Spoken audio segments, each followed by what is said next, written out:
on a fait des séries de mesures autour de la base, là.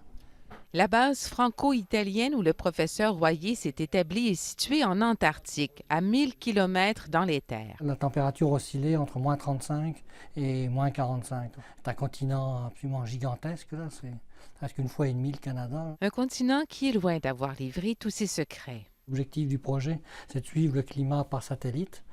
Et par contre, les satellites ont des résolutions, des pixels qui sont très larges. Ils font 25 par 25 km.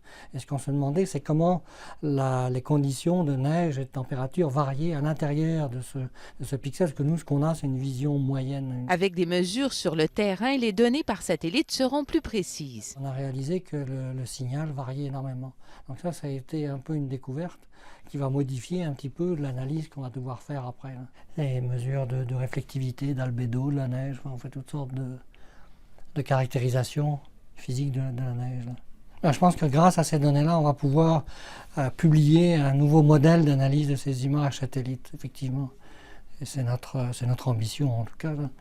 Et je pense qu'on va pouvoir apporter une contribution originale là-dedans. Cette contribution permettra d'éclairer les scientifiques perplexes devant certains phénomènes. Dans l'Arctique, le réchauffement s'accélère de façon assez importante, surtout depuis les années 90 en fait, là.